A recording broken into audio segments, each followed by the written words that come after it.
Next to interpolate, the second to the last is Congressman Dan Fernandez. Thank you, Mr. Chairman. Kapraso lang po to. Talagang kapraso lang.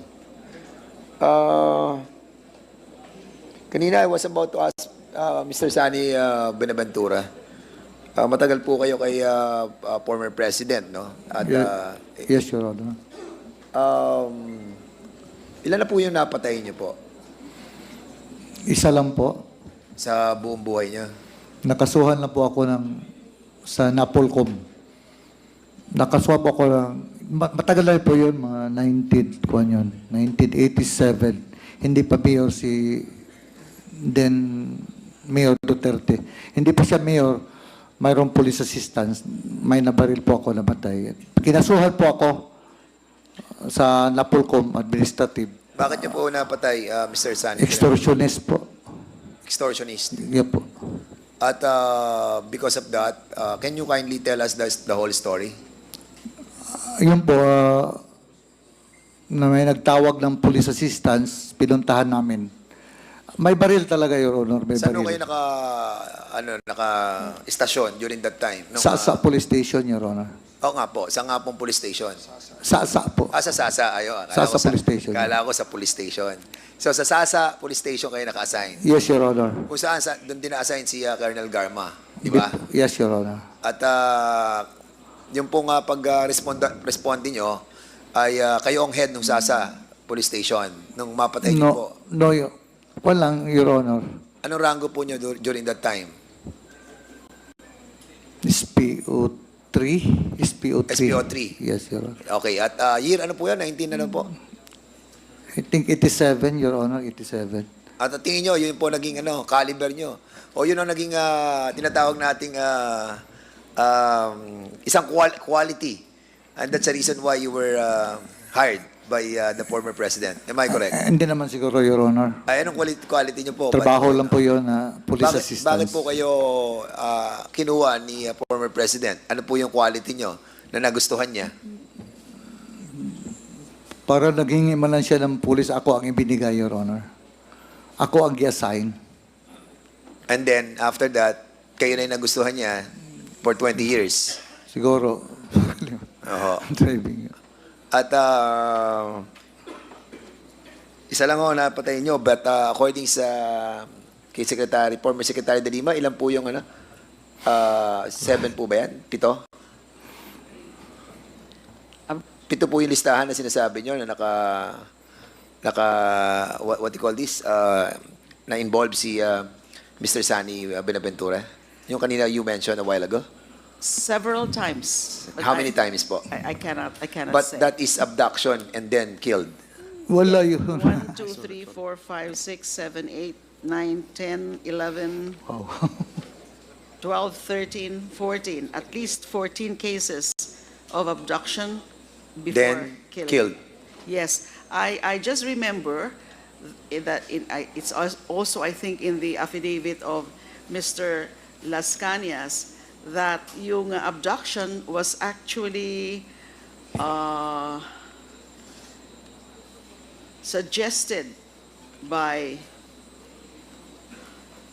Makasait, Major Makasait, para daw ho ma-soften yung media impact kasi kapag nawawala lang, ganun lang, mawawala. And then, so it's not really reported by media. Hindi katulad ng outright killings or massacre, ay report yung iba sa media. So kaya abduction then killing. Yes. Ay siguro i-amend ko po yung question ko. Kasi ang tinanong ko po sa inyo kung ilan na po yung napatay nyo. Ilan na po yung na-abduct at napatay nyo po? Well, wala. Dito ko kasi, busy po ako sa trabaho ko as driver security. Opo. Doon po kayo, Your Honor. Hindi ba niyo pwede iwanan ko yun magkwad ako dyan, magpunta ko lang ibang trabaho. Doon lang po ako, Your Honor. Pero hindi ako... Opo. Kanina po may binabanggit po kayo na ang daming minention po ni Congresswoman Jinky Luistro about the personalities that she mentioned. Halos lahat kilala po ninyo eh. Yung sa Heinous Crime Task Force, saka yung sa Anti-Crime Task Force. Kilala niyo po lahat yung binabanggit. Yes, sir. Kapwa pulis ko yun. Were you a part of that group? No, Your Honor. Pero driver ka, di ba? Driver, bodyguard. Hindi man yun sa amin, Your Honor. Part sila ng police investigation. Kaya nga, oh. I understand that. Pero Yes, sir. ikaw, andun ka kay former president. Yes, Your Honor. At bilang nandun ka, nakatuto ka talaga kay presidente Yes, bilang Your driver Honor. and bodyguard. Yes, Your Honor. And at the same time, kilala mo lahat itong mga nandito sa mga grupong to. Yes, Your Honor. Why? Kapwa police ko, Your Honor. Halos lahat dyan sa Lahat ng DCPO. itong polis na binanggit niya kanina, taga Davao. Sorry po. Lahat itong binanggit ni Congresswoman Luistro kanina, taga Davao. Yes, Your Honor. And kilalang-kilala mo sila lahat. Yes, Your Honor. Okay. Lahat dito binabanggit na alam nila ang tungkol sa DDS. Si Matabato, si Asierto, si Garma, si Leonardo. Halos lahat sila. Even the president knows about the DDS. Pero ikaw hindi mo alam. Hindi na. Po ko yung DDS, Your Honor, yung media ang nagkuhan ng DDS. Hindi. Nagpangalan ng It was testified by Si the Matabato siya. Wait. Sorry po. It was testified by the president that he created the DDS and he formed a 7 men, di ba, doon sa grupong yun. So binanggit niya yun. So ngayon, hindi ka naniniwala sa sinabi ng presidente? Hindi ko alam yun, Your Honor. Hindi. Nadinig naman natin lahat ng Yeah, sinabi narinig niya. ko sa kanya, Your Honor. Oh, di ba, pero sinabi niya, siya po. sandali, pakinggan mo muna ako. Ay, sorry po. So, sinabi niya, nag-create siya ng DDS, di ba? At sabi niya, hindi yung mga police, mga ano to, mga civilian, di ba? Oh. Yes, Your Honor. So, hindi mo pinapaniwalaan ang sinabi ng presidente. So, ibig sabihin, nagsisinungaling siya kasi hindi ka naniniwala dun eh. Hindi, Your Honor. So, hindi ka naniniwala dun sa sinabi ng presidente. Hindi, Your Honor. So, walang DDS. Wala sa akin, Your Honor. Wala. Talagang, kala ko ba magpapakamatay ka alang-alang sa dating Pangulo? Yun, wala. Siya man lang may sabi niya, Your Honor. Ha?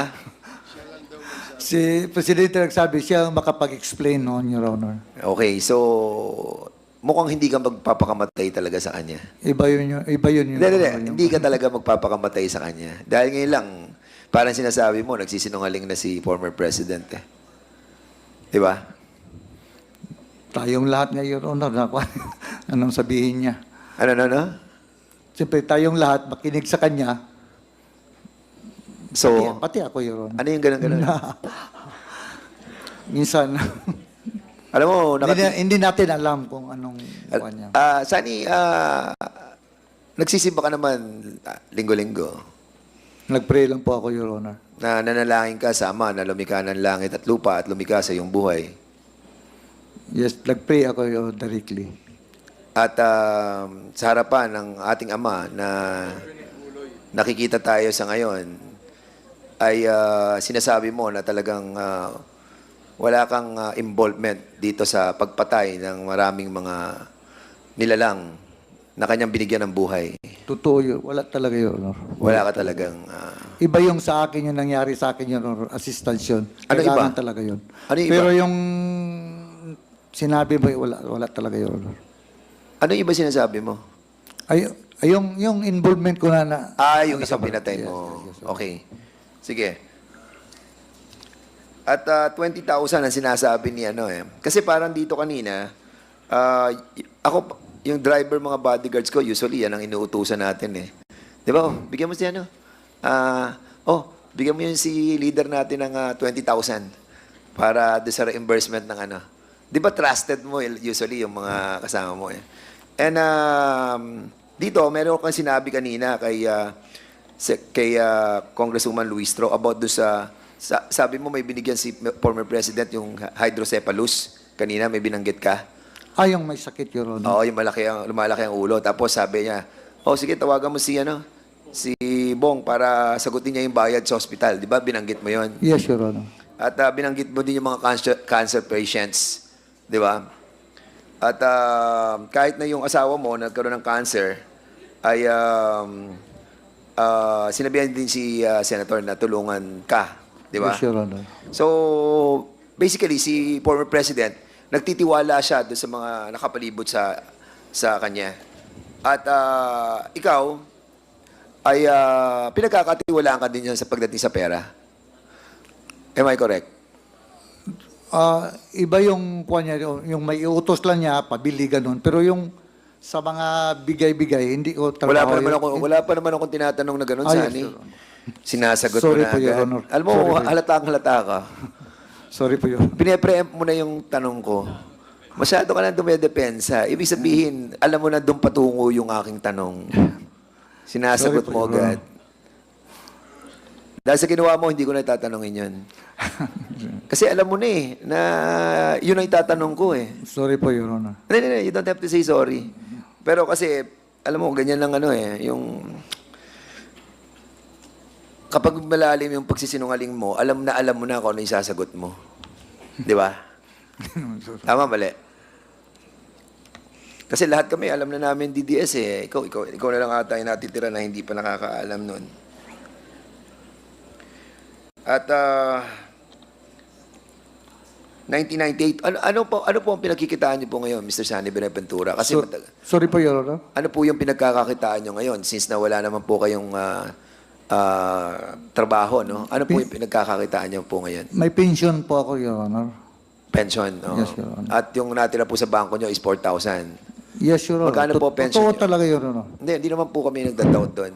57,000, Your Honor. 57,000. Yes, Your Honor. Magkano bayad mo sa lawyer mo?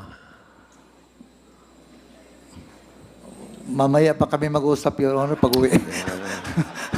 Sani naman. Kaibigan ko kasi, Your Honor. Mawain po siya, Your Honor. Pero magkano talaga yung service na binigay niya sa'yo? Wala, no joke. 10,000. 10,000? Yes, Your Honor. Tapos 4,000 ang account mo. So, paano mo siya Hindi pa babayaran? galing doon sa 4,000 ko, Your Honor. May mga anak din ako, Your Honor. Ay, nako.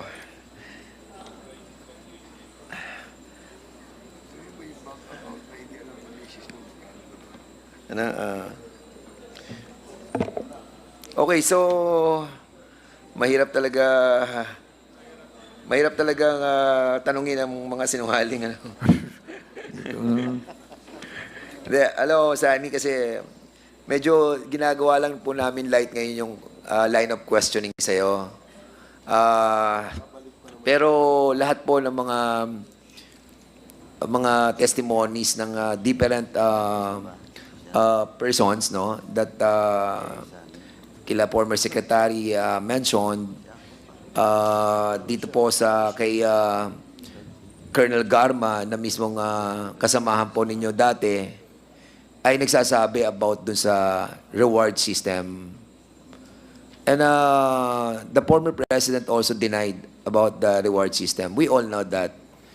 At nakita po natin yon doon sa Senado. And the reason why we persisted on trying to invite the former president is to find out about this reward system. This is the only missing link that we know that can somehow cement all of these different issues that we are tackling. But of course, there's a lot of witnesses that validating this reward system. And even the president have said that outside the halls of the Senate. Unfortunately, during the time dun sa Senate, it was not testified, no, under oath.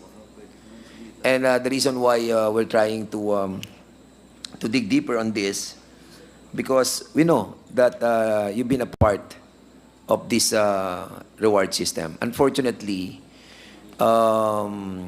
you lied so much that even your faith, no, to the Father who created us all, ay itinanggi mo yung katotohanan. Ang magdadala naman nito, sarili mo rin, ano, Sani Benaventura. Ikaw rin ang magdadala nito. You know, what happened to Arthur Las Cañas? Nakita natin yung pagbabalik ng loob nila, di ba? Kasi, Sani, sisingilin din tayo nito pagdating ng panahon. Lahat tayo. Minsan ka lang dadaan dito sa mundong to. At ito na yung pagkakataon na dapat gawin na natin yung tama. We are in cleansing our nation we are in the process of trying to put back, no, the decency, no, of our all the leaders of this nation. I think it's high time for you, Mr. Sani Benaventura, to tell us the truth, no. Pero hindi ka namin pipilitin ngayon. Kasi actually, pagod na po kami. And alam namin, pagod na rin po kayo, sir. So, I hope that mamaya, pag-uwi nyo po, sana po ay... Balik siya ulit. sana po makita nyo sa sarili nyo that somehow, sa buhay na to, makagawa naman po sana tayo ng tama. Marami tayong nagawang pagkakamali sa buhay natin, but I hope sometime, no, and someday, you will find it in your heart to tell the truth to the whole nation. Maraming salamat sa iyo, Sani Benaventura. Amen. Thank you Buhay po, ka. Your Honor. Thank you. Thank you, Pastor Fernandez.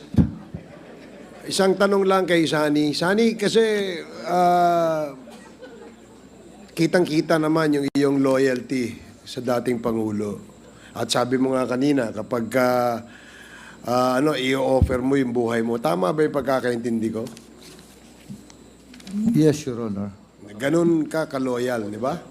Yes, So, di Your ba, Honor. pag sinabi ng Pangulo, tumalong ka sa tulay, tatalong ka sa tulay. Hindi ba siguro? So, hindi ka pala loyal. Kasi sabi mo, hanggang offer mo yung buhay mo, ngayon, pinatatalong ka sa tulay, ayaw mo. Yun lang. Sige, thank you. Then,